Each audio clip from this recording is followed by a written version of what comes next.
Hello বন্ধুরা, 1 জানুয়ারির দিন সবাই মিলে একটা পিকনিক করলাম।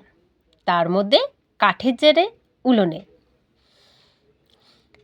এখানে হবে সব কেটে সুন্দর করে গুছিয়ে টুছিয়ে রেখেছি। এবার কাঠের জারে উলন তো রেডি রান্নার জন্যে। কড়াইয়ের মধ্যে আমি তেল দিয়ে দিলাম। এবার তেল দিয়ে আমি এর মধ্যে আলুগুলোকে ভেজে নেব।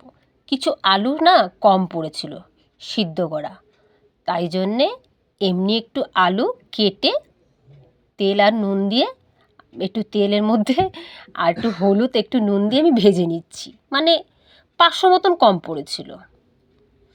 ওখানে 1.5 কেজি সিদ্ধ করেছিলাম আলু, তার সাথে আর একটু লাগবে। আর আমি কড়াইয়ের মধ্যে একটু তেল দিয়ে তেলের মধ্যে একটু শুকনো লঙ্কা, তেজপাতা আর একটু জিরে ফোড়ন দিয়েছিলাম। সেটা না শ্যুট করতে পারিনি। তার মধ্যে একটু পেঁয়াজ দিয়ে দিয়েছি, কুচানো পেঁয়াজ দিয়ে ভেজে নিলাম। ভেজে একটুখানি টমেটোর দিয়ে দিলাম, ওইটাও ভেজে নিলাম। আর এখানে বাটা ছিল আদা রসুনের পেস্ট, সেটাও দিয়ে দিলাম। দিয়ে একটু কষিয়ে নিয়েছি।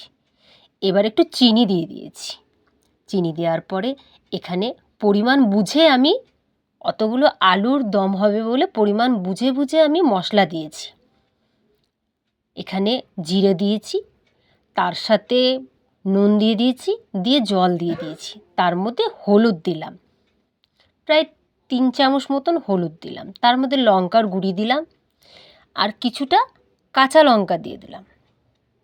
ব্যাস, এবার আমি ভালো করে তো ওটাকে কষিয়ে নিয়েছি। এবার ভাজা আলুটা দিয়ে দিলাম, সিদ্ধ আলুটাও দিয়ে দিলাম। ব্যাস, এবার কষিয়ে আমি জল দিয়ে দিলাম। পিকনিকে এরকম করে আলুর দম করে কাদের কাদের ভালো লাগে কমেন্ট করে জানাবেন। আপনারা কোথায় কোথায় পিকনিকে গেছেন আমাকে এটা জানাবেন। এরপরে আমি নাই করে 1 কেজি 700 মতন আটা মেখে নিলাম। 3টে ফ্যামিলি মিলে তো 9 জন, না বাচ্চা নিয়ে 10 জন, 10 জনের আমি এই পরিমাণটা নিয়েছি। এরপরে আমি ওগুলো আটাগুলোকে সুন্দর করে মেখে নিচ্ছি। মেখে আমি এই কাঠের জালেই ওই এক একটা করেই রুটি করব। আগুনের পাশে বসতে কি ভালো লাগছিল। শীতের মধ্যে এরকম তাপ পেলে উঠতে ইচ্ছাই করছিল না। এদিকে আমার আলুর দম রেডি। বেশি ধনেপাতা নিয়ে হাতে কুচি কুচি করে দিয়ে দিলাম।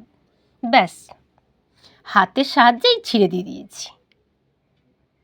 ওখানে পিকনিক যদি করতে হয় এরকম করেই হয়ে যায়, সবাই মিলে হাতে হাতে কাজ করে।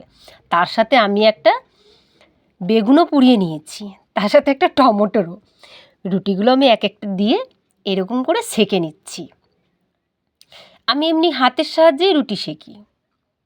এক একটা করে ঘুরিয়ে ঘুরিয়ে ফুলিয়ে নিচ্ছি। ব্যাস রেডি।